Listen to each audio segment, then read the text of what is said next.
Hi, I'm Future Alicia. Welcome to Crypto Native, a podcast where I talk to citizens of the internet who are building and participating in crypto. Today I'm talking to Mike Elias, the founder of Ideamarket. For more information about Mike, you can find him on Twitter at HarmonyLion1 or visit ideamarket.io. Hey Mike, how's it going? Very well, thank you. How are you? I'm well. So we just finished a junto, which is kind of a shared meeting of minds, I guess, and part of this program that we're both doing at the moment, Kernel, which is a Web3 community, basically. And I just wanted to kind of so you mentioned in the junto that was your first junto that you have attended, and I wanted to just kind of get your take on the whole experience and maybe kind of Kernel more broadly. Yeah, I really enjoyed it, and I have to credit the attendees for that, especially since I didn't really have anything to compare it to, it being my first, and I sort of erred on the side of talking a lot, and I'm glad that that was okay. Uh, and Kernel has been great. I'm really impressed with the caliber of conversation and of projects that are happening, how organized it is, how much they're offering, and probably my favorite thing about it are the unifying philosophies that everyone is learning about and joining under. Kernel has principles that they advertise before you apply, that they say, these are the things that we believe about Web3 and crypto. These are the things that we believe about, our personal lives and building in that space. And I felt so aligned with those and felt that Ideamarket was so aligned with those that I just had to join. Like I'm typically kind of resistant to group things like that, group cohorts like that. I tend to I like to go into a cabin and shut everyone out. Just, don't bother me. Right, right. But this I love the scale and the nuance of the philosophy that they're building on here, and I wanted to jump right in, and it's been fantastic. Yeah, that's so interesting. I think what you just said really resonated with me. Like just thinking of this term alignment, which has been coming up more and more for me personally and professionally in this space. And just how you said that. So there's like you, there's Ideamarket, which is what you're working on at the moment, and then there's Kernel. And to have like, you know how normally you see like the Venn diagram, and there's like professional life, personal life, and there's like the slim bit down the middle, but it seems like Kernel has, and this crypto Web3 space in general has facilitated that Venn diagram to like almost wholly overlap, and it's a really novel experience to kind of feel that alignment. And so something that we were talking about, which is really central to Ideamarket, is incentivizing shared truths. And so I was just kind of wondering, what did you see out in the real world or the Web 2 world that really kind of was an issue for you that you saw as a problem that could be solved? The kind of thing that keeps you up at night. Yeah. The kind of thing that keeps me up at night is the enormous gap between the best knowledge in the world, which is free and available on the internet, and Mm-hmm. what gets treated as common knowledge and known as common knowledge. Public narratives, common knowledge, the things that you can expect people that you run into on the street to agree upon, people that you can expect your parents and cousins and boomers and people of every generation to kind of take at face value, to take for granted. The kinds of information that we come to expect political decisions that affect millions of people to be based upon. The most action oriented, most collective action oriented information tends to be pretty paltry when compared with the information that we collectively have access to freely and openly. And that gap results in these catastrophic and absolutely preventable um, misfortunes. For Mm-hmm. example, the Iraq War, New York Times being 2 months late to COVID unnecessarily, the obfuscation of science and discovery around UFOs and things like that, psychic phenomena. There's all kinds of topics and inventions that are incredibly important, have the ability to change the world and liberate people from their conditions and their suffering, that are being excluded from what gets called common knowledge. And the internet is this wonderful tool to bypass that gatekeeping, and it Mm-hmm. hasn't been occurring yet. It's only really been occurring on an individual basis. The few curious nerds who peek through the thing and go, oh, I actually really want to know what's out there about this. Yeah. And what you end up having these little pockets of nerds, but they don't have any sort of collective power. That's certainly not in control of common knowledge in any sort of way. And so the lost value of obscure genius, of obscure good ideas, is so enormous and so unnecessary that that is the kind of thing that keeps me up at night. To, to see people that I love suffering and fretting and struggling simply because they lack information that is free already and Right. available. I hate that so much, and that's the kind of thing that keeps me up at night. Yeah. And so can you maybe just like run through how Ideamarket, like how that thought evolved into kind of a reality and Yeah, trying to tackle that problem? yeah, absolutely. So Idea Market came from when I first discovered crypto, I didn't know anything about investing at all. Mm-hmm. And I was seeing that there was a lucrative space and that people were making lots of money very quickly and whatnot, but I didn't know how to do that. So in order to learn, I would go to little weird corners of the internet like 4chan and Reddit, and sometimes that's where the best information comes from. These anonymous, chaotic places that are just absolutely moderated in most meaningful senses of the term are where sometimes the best information gets dropped just for lulz, just for Mm-hmm. play or whatever. And as someone who was brand new to the industry and didn't have connections and smart, friends to tell me things, that was my biggest advantage, to just sift through the chaos to find the gems. And what struck me about the whole environment in those places was that everybody was saying, shill me X. Tell me what I'm missing. What's the best thing in the world that nobody knows about? What's everybody think is great that's actually wrong? That's actually terrible. Mm-hmm. There was this ferocious curiosity, this desire to find the best information in the world without regard for who else agrees or anything like that. And I had never seen that kind of curiosity at scale before. I've seen it in a few nerds and people who are like obsessed with a single topic or something like that.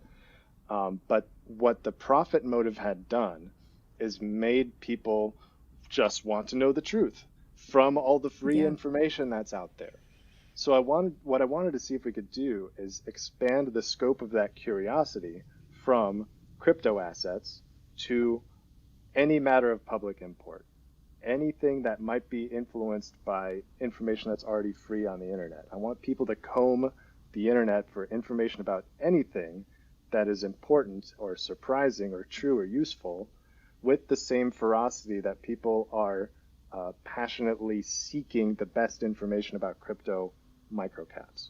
So that was the first sort of impetus that eventually became Idea Market, and the use of markets got carried over pretty much directly. Yeah. I think it's really interesting, this idea that people who are attracted to crypto in the first instance, they have this curiosity about them. And, for a lot of people, I think that is kind of based in the financial motivation, which is, hey, is there like a way to make a lot of money over here? And it's funny when the incentives are aligned, how you're willing to redefine or broaden the scope for truth, like you said, because there is real money on the line and it has a direct impact. The outcome has a direct impact on your life. So, and it's almost like you feel maybe in control of the outcome because you're the navigator looking for the truth as opposed to the truth just being served to you. And so this idea that I guess like how much of the problem with say media in general is to do with the opaqueness and maybe like how do you see Web3 and the transparency, not only of kind of systems and protocols, but then also kind of extending that to ideas. of the truth, how does that transparency change, I guess maybe who we are as people? Because it seems, in my experience, the more truth you seek, the more truth you seek. um, and so it's like that quote, that the more you know, the less you think you know, and the less you know, the more you think you know.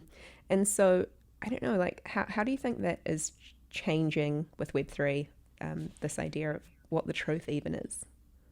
Yeah, there's a lot there, I think. So I'm gonna maybe address one part of it at a time, and if you'll help me remember what they all are, I'd really appreciate it. So transparency is the first section of that. And what I've heard of transparency, my impression is it broadens the scope of the information that's free and available. So in the same way that so much information is already free and available, transparency adds more depths and layers and more common expectations about what will be in that domain of things that are accessible. But there are some major problems that that doesn't inherently solve. It doesn't solve the problem of making people care about the Mm-hmm. information that is free as accessible. So the transparency is certainly a helpful layer and a helpful movement, but I don't think it's enough by itself to solve the major issues around common knowledge today. Because the media's problem is not really that they're not transparent, it's that they're not honest. It's that they're not Yeah. actually looking for the information that matters the most and not actually revealing the information that matters the most. And that's a big difference. It's not a matter of access in that case. It's a matter of incentives. Yes, I can definitely see that now. It's almost like they are controlling, like directing incentives in one direction, and not even giving people the opportunity to really see kind of the game or the market that they're operating in. So yeah, okay. So incentives and making people care about the truth, because I kind of think it's almost like, you can eat healthy, or food that is nutritious, or you can eat food that tastes good. And I would say, like, a lot of people would just opt for food that tastes good. And so, kind of, if in that analogy, if kind of the thing that we want the most is, and we are talking about this in the Junto, like the sense of belonging or community and identifying, with a group, and the way that that group thinks about something, but also just like more that connection versus the truth, and placing that principle above all else. How do you kind of navigate making people care, like, Yeah. and fostering that curiosity in people? Yeah. The good thing about good things is that they're good. And that applies to vegetables and it applies to truth, or whatever that is. Mm-hmm. But while we would rather have chocolate cake than broccoli in most cases, Yeah. if you have experienced the benefits of choosing broccoli, it starts to be a natural preference. Mm-hmm. When you experience the good thing inside of the good thing, it no longer becomes a very difficult decision. So I think one of the best things that we can do is add the connection of doing the good behavior to the good reward to increase the feedback loop between those decisions and their consequences. Um, if we eat a lot of cake, really fast, we'll feel bad and have all kinds of problems and sugar issues and things like that. Yeah. And it actually sort of accelerates the realization that this was a short-term pleasure, that there was not like a deep satisfaction in this. And Mm-hmm. I would like markets, and Ideamarket specifically, to play this kind of role for truth, accelerating the feedback loop between our decisions about what we believe and commit to and the kinds of rewards or punishments that we get from that. So by adding a financial incentive to to seeking truth in some way, or to seeking to anticipate useful public opinion, we're creating a reason, an extra reason for people to do that that didn't exist before. It's almost as if someone started paying you to eat broccoli. Mm-hmm. One of the huge reasons that America has such an obesity problem is not just that people prefer chocolate cake over broccoli, it's that chocolate cake, as a metaphorical category, is a lot cheaper. That the things that are produced with an abundance of corn that's subsidized by the government, like potato chips and white bread and all kinds of things like that, are among the least expensive foods that we can obtain. And there's no accident that the more healthy organic things are at grocery stores that are notorious for being expensive. So when people are in poverty and when people are struggling to make the most basic ends meet and buy Christmas presents for their children and things like that, just getting the food that you need to live becomes about cost minimization rather than health optimization. I think, adding a financial incentive to eating well, I think would work just as effectively as adding a financial incentive to thinking well. Because right now, financial incentives are such a huge reason that people are eating poorly and that we can't really blame them so much. I don't think people are too incredibly addicted to Diet Coke and potato chips as they are poor. Just poor. That's their crime. They're not just awful people who are just like, ah, they're poor. And so by increasing the rate of feedback for making good decisions, increasing the rewards for good things, will have the most outsized effect on increasing the practice of those good things, because they also have inherent rewards, and the more easily we can introduce people to those inherent rewards, the less they will need the external rewards, the less they'll need to compensate for some other kind of dissatisfaction by believing falsehoods and eating chocolate cake. Yeah, so it's really interesting because I think that crypto has managed to put like financial incentives at the base layer of almost everything in a way that doesn't feel so zero sum. And so almost financial incentives just as a ladder to another place, whether it is truth or financial freedom. For a lot of people, DeFi in general, the financial incentives of understanding and participating in DeFi gave them the motivation to understand finance in general, full stop. I really had no understanding of all of these financial concepts before I, experienced DeFi.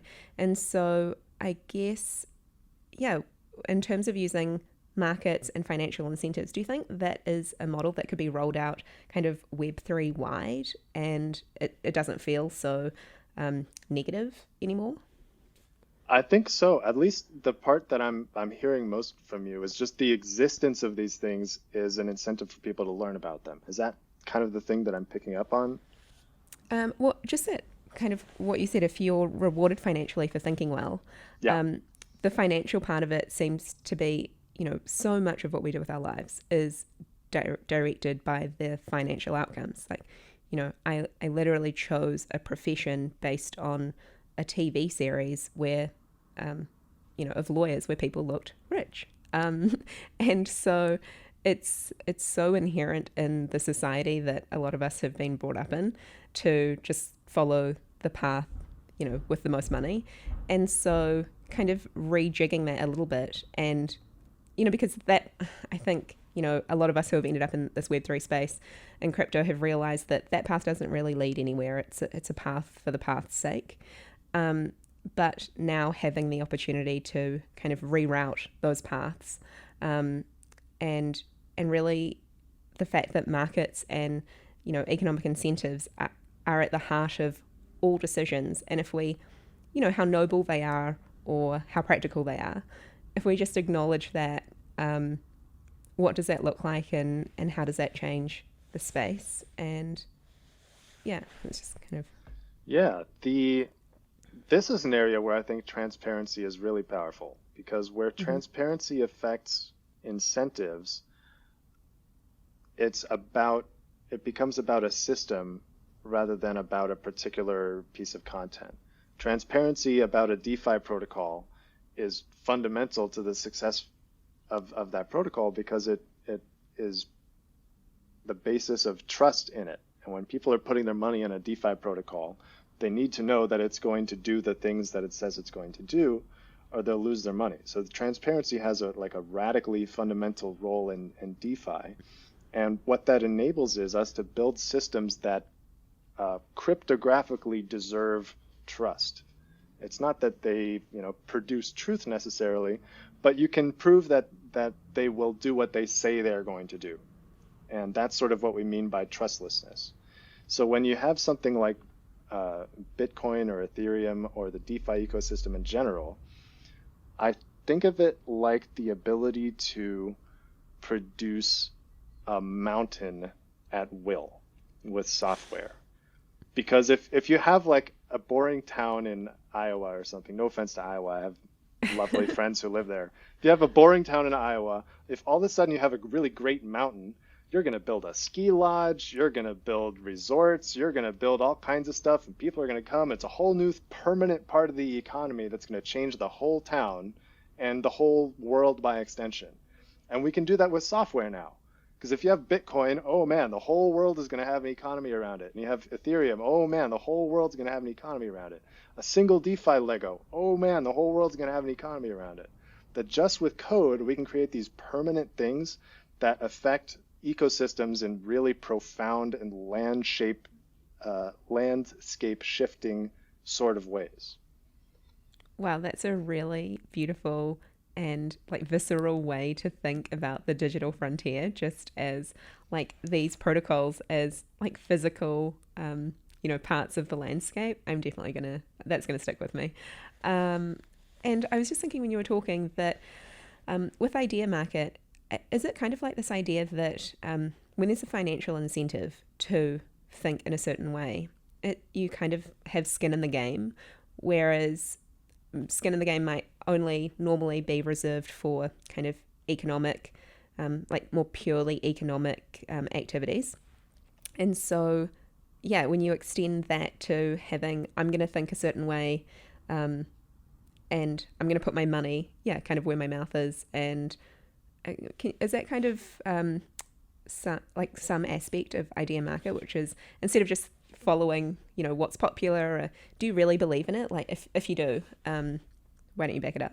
Yeah, absolutely. And I do back it up. I'm betting a lot of money and reputation and life and effort on this. Absolutely. So the idea is reframing common knowledge into a different sort of paradigm. So right now, common knowledge is sort of this thing that authorities obtain and then disseminate. The WHO gets the truth and then tells everyone. The CDC gets the truth and then tells everyone. Your fourth grade teacher has the truth and she tells all her students. The guy on NBC has the truth and he tells all the viewers. This is kind of an old style autocratic coercive form of consensus building. You have some central authority that gets it and then spreads it. What Ideamarket does instead is it treats common knowledge management, it treats consensus as a risk management problem. Because when you treat it as a risk management problem, it accomplishes a lot of things that authoritarian one cannot. For example, if the authoritarian one is insistent on ignoring or denying or downplaying something because maybe it's a threat to some owner or some thing that they want to accomplish, then there's a whole category of knowledge that fits that description that no matter how important it is not going to reach the public. COVID was an example of this in early 2020.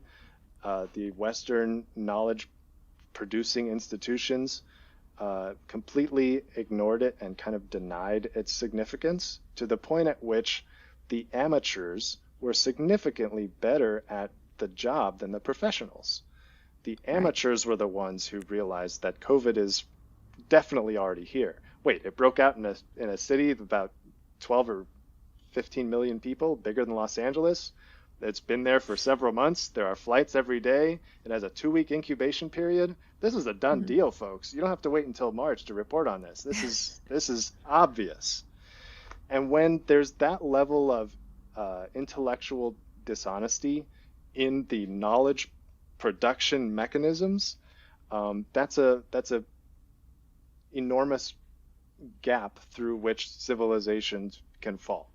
So, what Ideamarket does by reframing knowledge management as a risk management problem is it invites everyone together to look at the entire field of possible futures and the entire field of information. And each person, each participant, each investor decides for themselves which is relevant, which is likely, what the interpretation of all these things is. When you look at the price of a commodity like steel, the current price of steel is the aggregation of the personal subjective judgments of all the investors participating. They all have the internet. They all have some, literacy.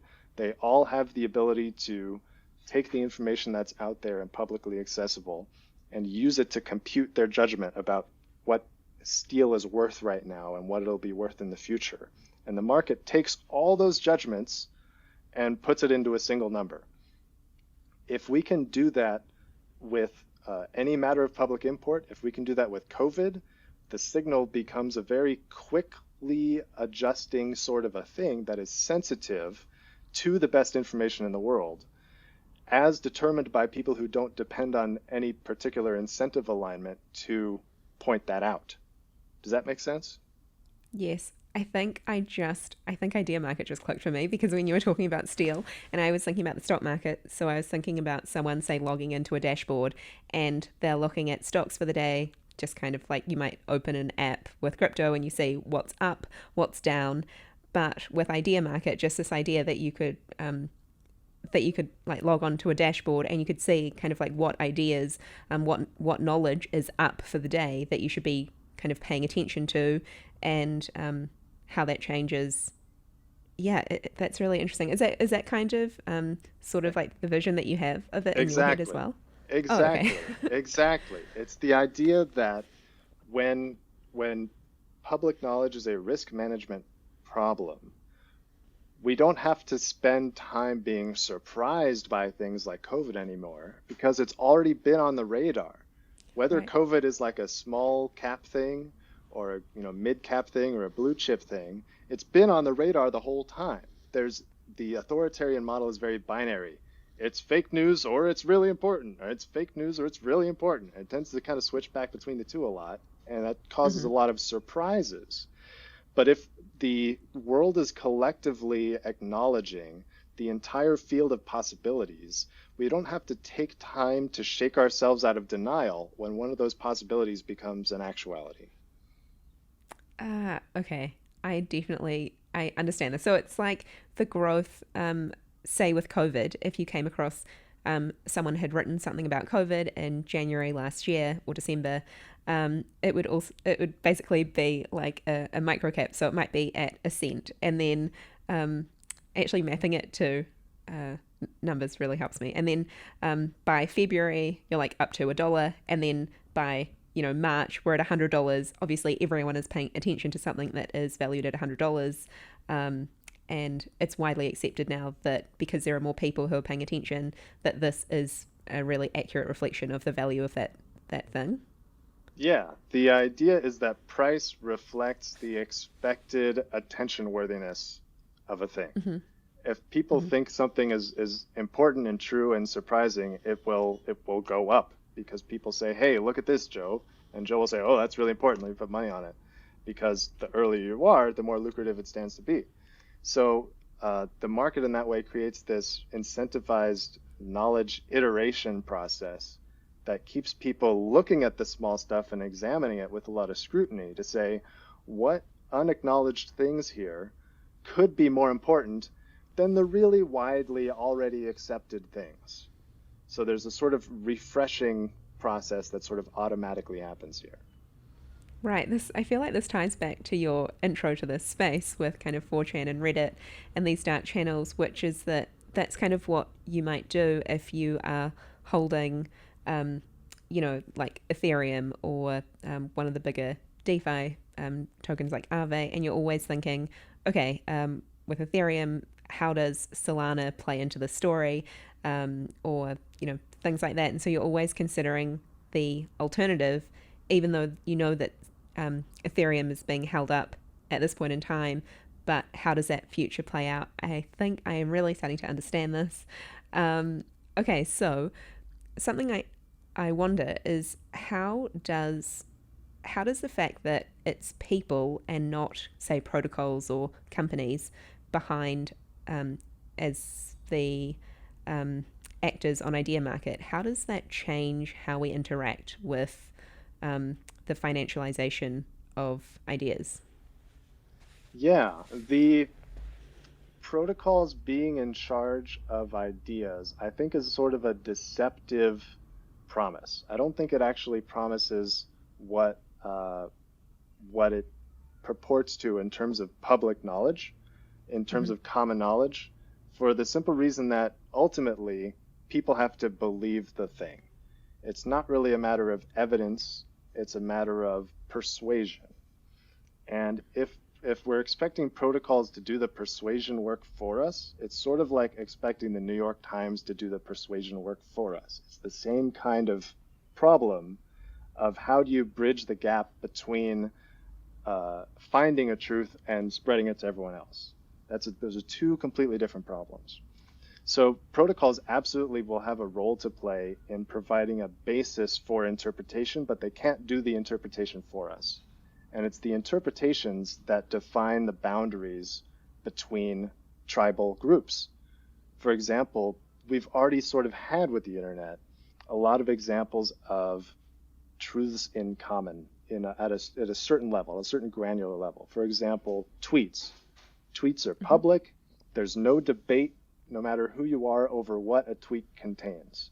So when Trump tweets something, everyone in the world knows what the tweet says, but everyone in the world disagrees about what it means, about how it matters, about if it matters.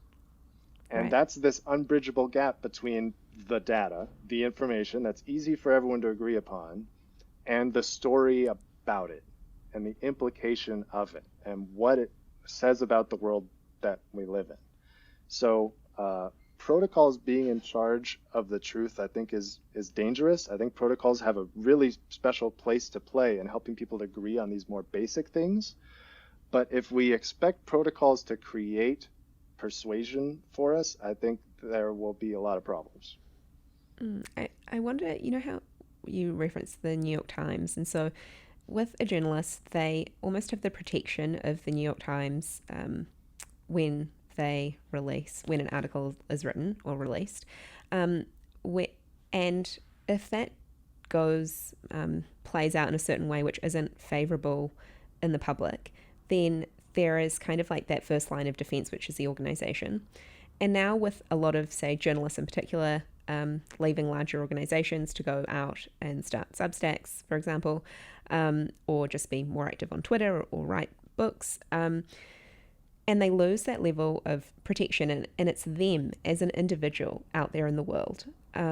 That seems like a really scary thing and something that is really new in this stage of Web 2 and then also certainly in Web 3. And so, how, I guess, like, are there any kind of security risks or things that we need to really be considerate of when we're dealing with people and individuals rather than organizations? It seems so, especially given I think it was Orwell's dictum that journalism is what somebody doesn't want you to know, and everything else is public relations. So a journalist who is doing important work is blowing someone's cover, Mm-hmm. and it's a lot easier to go after an individual physically than an organization or institution. Um, the Yeah. end. There's absolutely going to be challenges there, and this pseudonymous economy may have something to solve with that. The decentralization of credibility could have something to help with that. It kind of doesn't matter who says something if everybody else are if the public in general are crowdsourcing the prominence of that thing. Mm-hmm. It's not like one public figure who is bringing a message. It's not like Martin Luther King is standing there being the person who was saying the thing, and then he gets shot because someone doesn't like the thing he's saying. If Yeah, there's absolutely a whole new field of problems that our new era of solutions creates. It's just the question is whether the new set of problems is preferable to the old set of problems. Right. Yeah. And so with Idea Market, um, can you kind of maybe run through the, like the life cycle, how a user would come onto the platform and then the experience that they'd go through? Sure. So Idea Market is very much inspired by Reddit. Hmm. What you're buying is technically an upvote, and when you find a listing on Idea Market that you believe deserves more attention, you buy an upvote. It's basically a risk-backed upvote. And the discovery process depends on whether you're just speculating for money or if you're an activist that has a point that you want to make and are trying to sort of circumvent the powers that be who are trying to prevent you from making that point. And when you are a creator, the you have your own listing associated with a social media account. So we have Twitter accounts that are listed that you can buy upvotes for. You have Substack accounts that are listed that you can buy upvotes for. Soon we'll have YouTube, and we have the ability to pretty much list any platform as an entire category of listings that people can buy upvotes for. And the money that people spend on upvotes gets held in compound and earns interest. And the owner of the listed account gets to come by and claim that interest. So as a creator, if Alicia, your podcast, if you get, let's say $1 million worth of upvotes on Idea Market, that Mm. $1 million sits there and produces an income stream for you that you can just come by and claim. You don't have to own your own tokens. You don't have to counter trade your biggest fans. You can just come by and receive that money. So what I'm hoping this will do is enable journalists to come out from behind paywalls and offer their best work for free to the largest audience that they can and make money surely simply from the confidence that they inspire in their audience and in their the value of their work according to that audience. Yeah, when you say like that, it seems like the real intention of journalism has been so distorted through the corporate structures that have ruled over the last couple of decades, um, and with the internet in particular. So wow, okay, and so say that I support and invest in a Substack writer who I really believe in, and then they become really wildly popular, and their kind of associated price goes up. What is kind of the end game there? Is it to if there is there a return on investment for um, me, or is it just for the that Substack author? And what is kind of your intended end game for the investor?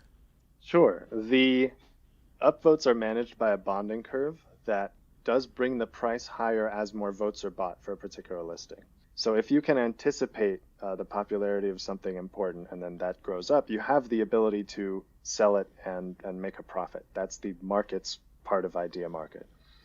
And there is not an income stream aspect for the investor at this point in the protocol, um, for the buyer rather, I should say. The income stream is only kind of as a result of the collective value of money that is locked in the bonding curve for the listing owner. And that goes Mm. to the creator so that they don't have to paywall their content so much, so that they don't have to place ads, so they don't really have to change anything about the style or the platform of their work. It gets uh, compensated nonetheless, just on the basis of what they can inspire from their audience. Yeah. Well, I can imagine that there would also be like this level of cred, like street cred, for being early on an idea or a person, um, with kind of no, as a buyer, with no intention to like exit in a traditional Yeah, sense. And so, yeah, that's I guess a really interesting thing, especially in this space where I feel like there are a lot of creators, and also still in the on the internet a lot of people who aren't creators but might have the ability to be curators. And so I guess Idea Market is also a platform that is very curator friendly, because I could find someone whose opinion I tend to agree with, or broadens my mind, and just kind of follow the people and the ideas that they're following, because they, yeah, almost as like a platform for curators of knowledge as well. Absolutely, 100% agreed. It sort of makes everyone the gatekeeper. Instead of being in charge of the New York Times and that person picks what's important and what gets more attention, you get to decide what's important and what gets more attention. Everybody Hmm. has that opportunity to make those judgments themselves. Yeah. So would you say that in general, I think that because we're like in this Web3 kernel space, we are maybe kind of optimistic by nature, but in kind of the most, yeah, optimistic and hopeful version of reality, how does this kind of like play out with Idea Market? Yeah, the in the most optimistic sense, a lot of kind of loose ends are tied together here. One Hmm. is the decision about what what's fake news, what deserves attention. That decision is taken off of private corporations and platforms. Jack Dorsey doesn't have to decide that anymore. Mark Zuckerberg doesn't have to decide that anymore. The market decides that. And that gives the public the ability to moderate its own content and its own narratives in a way that still allows everybody to be heard, and still rewards carefulness and punishes carelessness in the making of these decisions.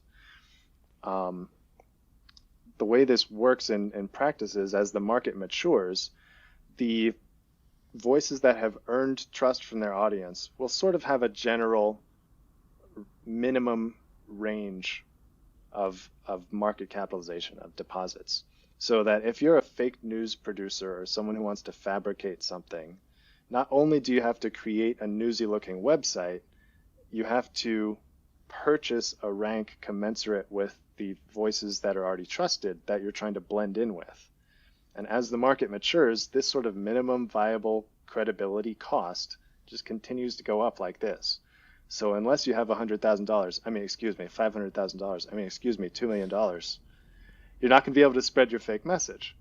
And that sort of Right. obviates the need for people to reach in and go, ooh, this thing in particular is fake. This thing in particular you shouldn't see. Those are decisions that Jack Dorsey doesn't want to make. Those are decisions that the public doesn't want Jack Dorsey to make.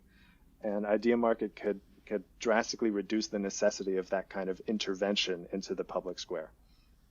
That's one thing. The other is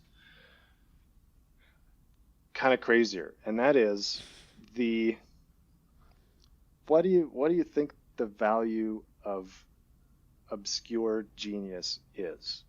Just of all the nerds in their basements throughout all of history who have invented a thing or discovered a thing whose work is not known simply because it's not known. Not because it's not good, just because it's not known. Hmm. That category of people and discoveries and inventions goes away. Doesn't matter how weird you are, doesn't matter how weird your invention is, doesn't matter if we're not ready for it. It goes to public knowledge really quickly because that's what the market does. It discovers these things, it pushes them up. So, for example, the UFO phenomenon that's being talked about now in corporate media, I wouldn't be surprised if humanity not only uh, you know knows a lot about these already, but if we've reverse engineered some of their technology, or even forward engineered some of their technology, or even some of these crafts are human owned and operated, uh, we have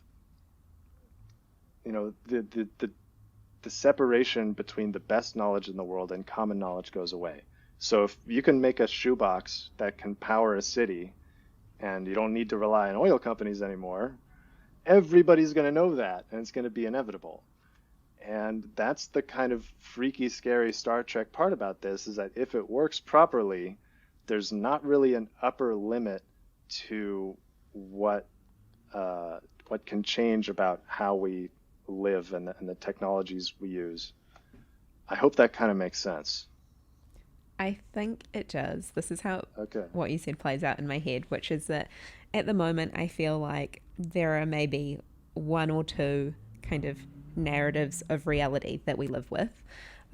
It's all very vanilla. And the potential here is that we start dealing with almost an infinite number of realities because of all these obscure geniuses being heard and kind of coming maybe not even to prominence, but just into existence, Yeah. into kind of the human consciousness in a way that hasn't happened before. And I was just thinking about myself and how, even the UFO example, which is that if we are kind of if that truth is more available to us and accessible, and then we kind of just fold it into our version of reality, and then how we pass that on to those around us, and then how that then broadens their version of reality. And it just keeps kind of compounding. And I think I get that endless limitlessness that you're alluding to, which is just so very different to where we are right now.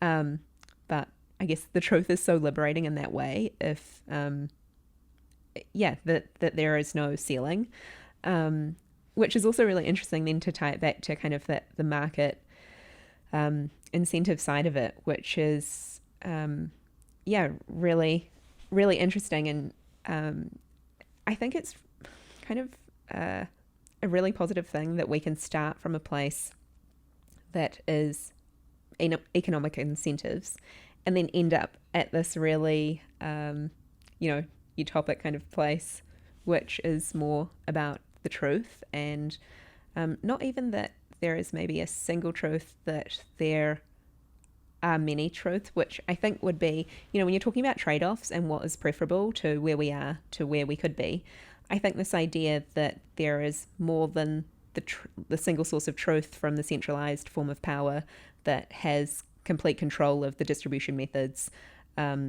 available. I think the next step from there is this: if we acknowledge that there are many sources that you should at least contemplate, and then you can decide whether you deem them to be true. Yeah, Um, absolutely. And in addition to the technological, advancement side of that, which could have incredible and terrifying downsides, and I hesitate somewhat to promote,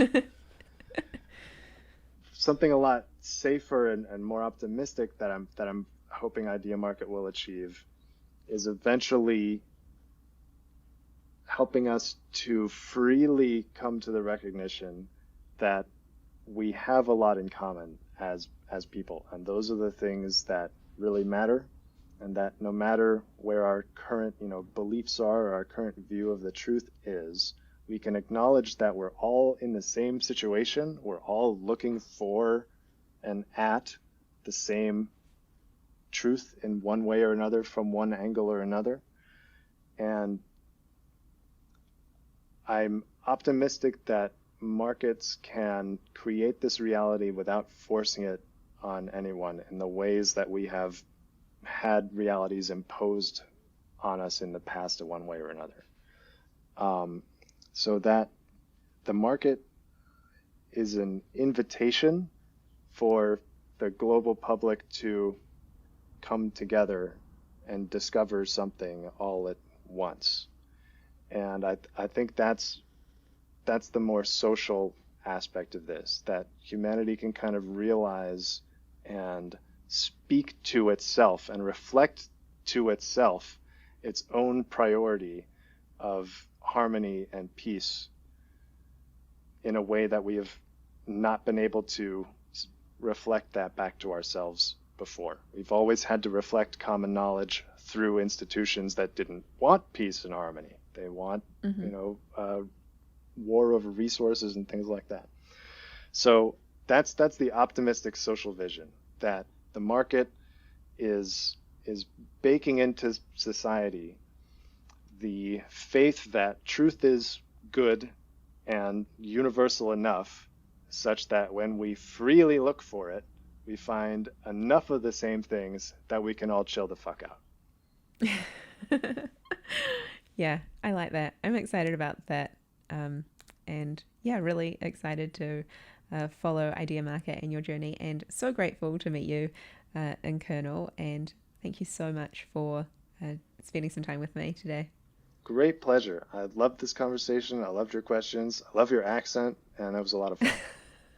I'm so conscious of my accent. I was trying to figure out how to deal with either having more of a British accent or more of an American accent, but there's nothing really you can do to mask a New Zealand accent. Nope. And that's great. That's great. Bring it on. It's been a great Awesome. pleasure, Alicia. Okay, thanks so much, Mike.